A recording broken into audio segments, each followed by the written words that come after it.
कई बार हम अपने जीवन में दूसरों को सही तरीके से समझे बिना उनके बारे में निर्णय ले लेते हैं और अपने रिश्तों को खराब करने लगते हैं।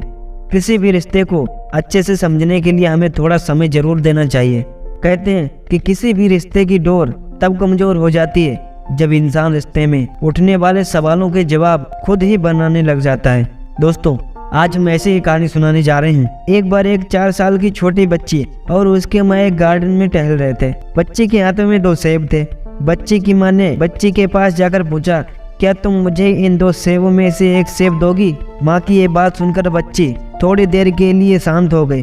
फिर उसने जल्दी से पहले तो एक सेब का एक टुकड़ा अपने दांतों से काट लिया और फिर दूसरे सेब का एक टुकड़ा भी अपने दांतों से काट लिया। बच्ची को ऐसा करते देख बच्चे की माँ थोड़ी मायूस सी हो गई।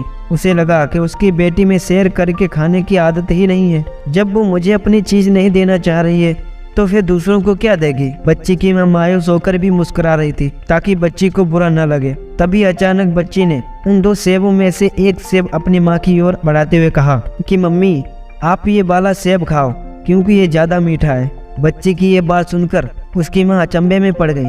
वो सोचने लगी कि अभी क्षण भर पहले वो अपनी बेटी के लिए कितना बुरा सोच रही थी कि उसमें शेयर करके खाने की आदत ही नहीं है, लेकिन ऐसा नहीं है। उसकी बेटी तो अपनी माँ के लिए बहुत ही ज्यादा केयरिंग है। तभी तो उसने खुद खाकर फिर ज्यादा मीठे वाला सेब अपनी माँ को खाने के लिए दिया। दोस्तों, इस कहानी से हमें यही शिक्षा मिलती है कि अक्सर हम जल्दबाजी में दूसरों के प्रति जैसी अवधारणा बना लेते हैं, वैसा होता नहीं है। कई बार लोग हमारे सोचने के बिल्कुल विपरीत होते हैं। इसलिए हमें कभी भी जल्दबाजी में आकर किसी के लिए कोई भी धारणा नहीं बनानी चाहिए, क्योंकि कभी कभी जो दिखाई देता है वो सच्चाई नहीं होती है। अगर मेरी ये कहानी आपको अच्छी लगी हो तो मेरे चैनल को लाइक और सब्सक्राइब करिए।